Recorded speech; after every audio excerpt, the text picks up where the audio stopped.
नमस्कार दोस्तों। Recently China के द्वारा एक रोपवे कंस्ट्रक्ट किया गया है टोरसा नाला के ऊपर, यानी कि डोकलाम के अंदर, यानी कि इंडिया, चाइना और भूटान के ट्राई जंक्शन के ऊपर। इवन चाइना के द्वारा कई सारे रोड और दूसरे इंफ्रास्ट्रक्चर डेवलप किए जा रहे हैं लाइन ऑफ एक्चुअल कंट्रोल के आसपास, और रिसेंटली ज्यादा फोकस किया जा रहा है ईस्टर्न सेक्टर के ऊपर। पहले वेस्टर्न सेक्टर के ऊपर हो रहा था, अब अरुणाचल प्रदेश के आसपास रोड के इंफ्रास्ट्रक्चर चाइना ज्यादा डेवलप कर रहा है। इवन आपने रिसेंटली खबरों के अंदर यह भी सुना होगा कि चाइना के द्वारा कुछ मॉडरेटली प्रॉस्परस विलेज कंस्ट्रक्ट किए जा रहे हैं। इन मॉडरेटली प्रॉस्परस विलेज को कहा जाता है जियोकांग, जो कि लाइन ऑफ एक्चुअल कंट्रोल के आसपास और कई बार इंडिया की बॉर्डर के अंदर भी कंस्ट्रक्ट किए जाते हैं, ताकि चाइना जो है वो अपने क्लेम को और ज्यादा मजबूत कर सके। पर चाइना ये अभी सब क्यों कर रहा है, जबकि इंडिया और चाइना के बीच में अभी अरुणाचल प्रदेश में तवांग वैली के आसपास लड़ाई भी हुई है, जहां पर लगभग 10 इंडियन सोल्जर इंजर्ड हुए हैं। तो दोस्तों, ये सारी चीजों को मैं शुभेंद्र सिंह चौहान आप लोगों के साथ में इस सेशन के अंदर डिस्कस करूंगा, बट उसके पहले आप लोग मेरे साथ में SRC10 टेलीग्राम ग्रुप के ऊपर जुड़ सकते हो। मेरे क्लास की अपडेट, पीपीटी, पीडीएफ सब कुछ आपको हमें मिल जाएगा। इसके अलावा रोज सुबह 8 बजे द हिंदू एनालिसिस की क्लास मेरे द्वारा पाथफाइंडर चैनल के ऊपर लाइव ली जाती है। कोशिश क्या करो कि इस क्लास के अंदर मेरे साथ में आप लोग लाइव जुड़ो। इसके अलावा अगर आप लोग अनअकैडमी के ऊपर सब्सक्रिप्शन लेना है, अभी बहुत अच्छा मौका है। अगर आप लोग कोड यूज करोगे SRC10 तो आपको 40% तक के डिस्काउंट मिलेंगे, और साथ में मेरे द्वारा personally one on one mentorship मिलेगी। तो चलिए दोस्तों, शुरू करते हैं इस सेशन को। पर इस सेशन को शुरू करने के पहले मैं आप लोगों से पूछूंगा एक सवाल। सीनो इंडिया वॉर कब हुआ था? 1998, 1962, 1948, 1971? इसका जवाब आप लोग मेरे को दोगे कमेंट के अंदर। तो चलिए दोस्तों, अब शुरू करते हैं इस सेशन को। देखो यार, अगर मैं इंडिया चाइना के बीच के बॉर्डर डिस्प्यूट की बात करूं तो इंडिया चाइना के बीच में जो बॉर्डर है, जो म्यूचुअली एग्रीड नहीं है, जो कि डिलिनिएटेड नहीं है, उसे कहा जाता है लाइन ऑफ एक्चुअल कंट्रोल। ये लाइन ऑफ एक्चुअल कंट्रोल आपको लद्दाख के अंदर देखने को मिलेगी, वेस्टर्न साइड इसे कहा जाता है। लाइन ऑफ एक्चुअल कंट्रोल का वेस्टर्न साइड है। हिमाचल प्रदेश और उत्तराखंड ये मिडल साइड होता है, और इधर अरुणाचल प्रदेश वाला ईस्टर्न साइड होता है। Line of actual control 4050 kilometre की है इंडिया और चाइना के बीच में, जिसके बीच में 3290 किलोमीटर के ऊपर बॉर्डर डिस्प्यूट है इंडिया और चाइना के बीच में। हालांकि ये आंकड़ा अलग अलग वेबसाइट पे आपको अलग अलग दिखाई देगा, क्योंकि मैंने बताया कि line of actual control ground level पे क्या है किसी को नहीं पता, क्योंकि लाइन ऑफ एक्चुअल कंट्रोल ना तो एग्रीड है ना ही डिलिनिएटेड है। अब ये जो लाइन ऑफ एक्चुअल कंट्रोल है, इसके वेस्टर्न रीजन के अंदर अगर आप देखोगे तो यहां पर इंडिया का लद्दाख दिखेगा और चाइना का जिंगजियांग दिखेगा। यहां पर बॉर्डर डिस्प्यूट यह है कि अक्साई चीन के इलाके के ऊपर चाइना क्लेम करता है। चाइना और इंडिया के बीच में जो डिस्प्यूटेड रीजन है उसके अंदर डेमचौक और देप्सांग प्लेन भी दिखाई देंगे। वहीं मिडल रीजन के अंदर, यानी कि हिमाचल प्रदेश और उत्तराखंड के आसपास, इंडिया और चाइना के बीच में जो बॉर्डर डिस्प्यूट है वो थोड़े से कम है, यानी कि कंट्रोवर्सी थोड़ी सी कम है। हालांकि चाइना के द्वारा उत्तराखंड के अंदर ट्रांसग्रेस करने की कोशिश की गई थी और एक ब्रिज को तोड़ा भी गया था। इंडिया और अमेरिका के द्वारा यहां पर युद्ध अभ्यास भी किया गया था, जो कि लाइन ऑफ एक्चुअल कंट्रोल के लगभग 100 किलोमीटर से दूर था, जिसके कारण से चाइना को बहुत ज्यादा तकलीफ भी हुई थी। इतना ही नहीं, ईस्टर्न सेक्टर के अंदर चाइना और इंडिया के डिस्प्यूट और भी ज्यादा खतरनाक है, क्योंकि ये तिब्बत और अरुणाचल प्रदेश के बीच में है। और चाइना जो है वो कहता है कि अरुणाचल प्रदेश एक्चुअली तिब्बत का ही भाग है, और चाइना जो है पूरे के पूरे अरुणाचल प्रदेश के ऊपर क्लेम करता है। इस कारण से ये ईस्टर्न साइड के ऊपर भी डिस्प्यूट है, और ईस्टर्न साइड के अंदर जो डिस्प्यूटेड रीजन है वो लगभग 10 अलग अलग रीजन हम लोग को देखने को मिलेंगे। इन 10 रीजन में से एक रीजन है तवांग वैली, और उसी तवांग वैली के अंदर यांगजे नदी है। उसी यांगजे नदी के किनारे रिसेंटली कई सारे चाइनीज सोल्जर्स आ गए थे, लगभग 600 के आसपास सोल्जर्स जो बताए जा रहे थे। और जब ये सोल्जर्स इंडियन एरिया के अंदर ट्रांसग्रेस करने की कोशिश कर रहे थे, तो उस दौरान में उनकी झड़प इंडियन आर्मी से हो गई, जिसके बाद में कई सारे चाइनीज सोल्जर्स जो हैं वो घायल हुए, और कई सारे इंडियन सोल्जर्स भी यहां पर घायल होते हुए दिखाई दिए। हालांकि मृत्यु किसी की नहीं हुई। इंडियन सोल्जर्स के घायल होने का आंकड़ा कई सारी रिपोर्ट में 10 बताया जाता है, जो पुरानी रिपोर्ट से, और नई रिपोर्ट्स के अंदर 20 भी बताया जा रहा है। अब रिसेंटली इंडिया चाइना के बीच में डिस्प्यूट हुआ, उसको रिजॉल्व भी किया गया शांतिपूर्वक ढंग से, पर चाइना है कि मानने को तैयार नहीं है। चाइना और इंडिया के बीच में यह बॉर्डर डिस्प्यूट हुआ था ईस्टर्न भूटान के ऊपर, भूटान के ईस्टर्न साइड में तवांग वैली के ऊपर।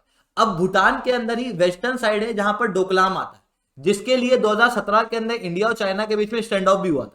इस स्टैंड ऑफ हुई जगह के ऊपर रिसेंटली चाइना के द्वारा रोपवे कंस्ट्रक्ट किया जा रहा है। इवन इन एरिया के अंदर रोड के इंफ्रास्ट्रक्चर भी चाइना के द्वारा और मजबूत किए जा रहे हैं। अब डोकलाम का इशू क्यों हुआ था, थोड़ा सा उसको समझो, जिससे आपको समझ में आएगा कि रोपवे कंस्ट्रक्ट होना इतना कंसर्न का इशू क्यों है, क्यों मैं ये लेक्चर ले रहा हूं। एक्चुअल में हुआ ये था कि अगर आप डोकलाम का इशू ठीक से देखोगे ना, तो ये आपको मैप दिखाई दे रहा होगा। इस मैप के अंदर आपको ये भूटान, चाइना और ये इंडिया है, ठीक है। ये रीजन इन तीनों का ट्राई जंक्शन है।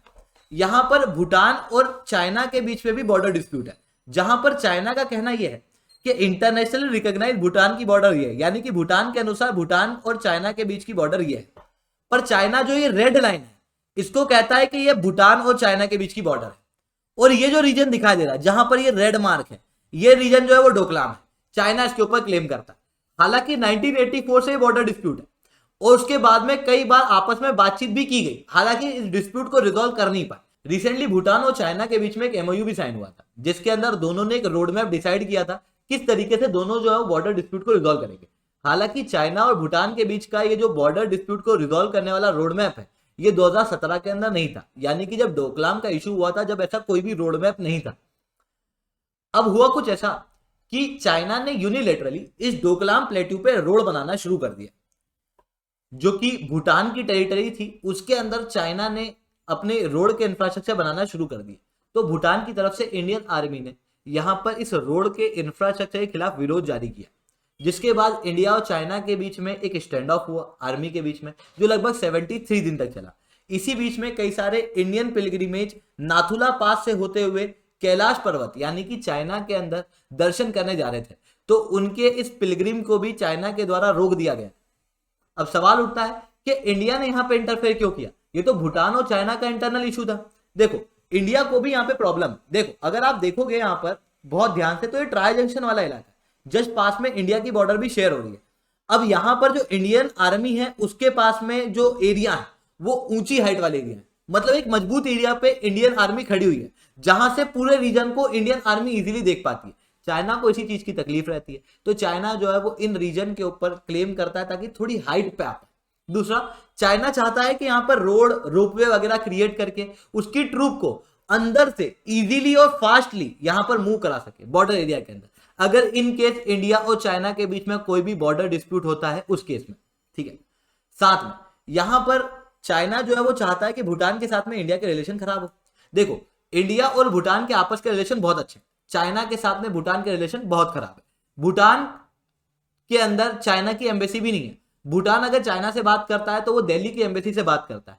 अब देखो यहां पर जो देखने को मिल रहा है वो ये है कि जब चाइना भूटान के अंदर अपना रोड बना रहा है, तो उस दौरान में इंडिया अपनी फ्रेंडशिप गेस्चर शो करते हुए भूटान की तरफ से आ रहा है उसकी हेल्प करने, जिससे इंडिया और भूटान के रिलेशन मजबूत होंगे, ठीक है। इस कारण से डोकलाम का स्टैंड ऑफ इंडिया और चाइना के बीच में हुआ था। मतलब इंडिया और चाइना के बीच में जो स्टैंड ऑफ हुआ था 2017 के अंदर डोकलाम में, वो बेसिकली डोकलाम के अंदर चाइना के इंफ्रास्ट्रक्चर प्रोजेक्ट बनाने की वजह से हुआ। अभी रिसेंटली चाइना के द्वारा इसी डोकलाम में, ये डोकलाम प्लेट्यू आपको दिखाई दे रहा है चुंबी वैली के पास में, इसी के अंदर आपको टोरसा नाला करके एक जगह दिखाई देगी। इसी टोरसा नाला के ऊपर रिसेंटली एक रोपवे क्रिएट किया गया, इवन रोड के इंफ्रास्ट्रक्चर भी यहाँ पे डेवलप करना शुरू कर दिए गए, ऐसा कई सारी रिपोर्ट बता रही है। अब ये टोरसा नाला का आपको एक मैप दिखाई दे रहा है, आप देख पा रहे हो कि ये कितना टफ टेरेन है और यहां पर चाइनीज आर्मी खड़ी हुई है। तो चाइनीज आर्मी जो है वो काफी ज्यादा डिसएडवांटेज पोजीशन के ऊपर है। इस कारण से चाइनीज आर्मी जो है वो यहाँ पर इंफ्रास्ट्रक्चर प्रोजेक्ट जो है वो क्रिएट करती रहती है। वहीं दूसरी तरफ भूटान का कहना यह है कि चाइना के द्वारा डोकलाम के अंदर कोई भी एक्टिविटी नहीं की जा रही है। हालांकि भारत की कई सारी इंटेलिजेंस रिपोर्ट ये कह रही है कि डोकलाम के अंदर इस तरीके के इंफ्रास्ट्रक्चर अभी चल रहे हैं। सवाल ये उठता है कि चाइना ऐसी चीजें क्यों कर रहा है, मतलब ये इंफ्रास्ट्रक्चर के प्रोजेक्ट चाइना क्यों डेवलप कर रहा है। तो देखो यार, चाइना के अंदर इंटरनल डिस्प्यूट बहुत ज्यादा है। चाइना के अंदर जो तिब्बत वाला रीजन है उसके ऊपर चाइना ने जबरदस्ती हड़पाया हुआ है। अब जब तिब्बत को जबरदस्ती हड़पाया हुआ है तो वहां पर से लोग जो है वो विरोध कर रहे हैं। जिंगजियांग के अंदर जो उइगुर मुस्लिम पॉपुलेशन है वो कह रही है कि हमको चाइना से अलग होना है और हमको ईस्ट तुर्किस्तान बनाना है। वहीं मेनलैंड चाइना के अंदर जीरो कोविड पॉलिसी बहुत ज्यादा स्ट्रांग रही, जिसके कारण से कई सारे लोग जो है वो उस समय पे प्रोटेस्ट करने लगे, जिसके बाद में हालांकि चाइनीज गवर्नमेंट द्वारा जीरो कोविड पॉलिसी को थोड़ा सा कमजोर किया गया और जो स्ट्रिक्ट लॉकडाउन है उसे वीक किया गया। बट उसके बावजूद भी चाइनीज गवर्नमेंट को डायरेक्टली ये डर है कि कहीं लोग जो है वो फिर से विरोध करने ना लगे। ऐसी कंडीशन में जब भी देश के अंदर इंटरनल डिस्प्यूट होता है तो फिर क्या किया जाता है, एक चिड़िया दिखाई जाती है, नेशनलिज्म की चिड़िया, राष्ट्रवाद की चिड़िया, कि देश खतरे में, देश को बचाने के लिए काम करो।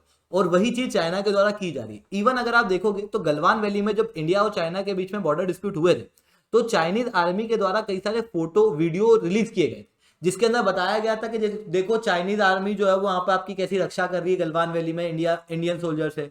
एक वीडियो बना के भेजी गई थी जिसके अंदर बताया गया था कि इंडियन सोल्जर हमारे एरिया के अंदर आ गए थे।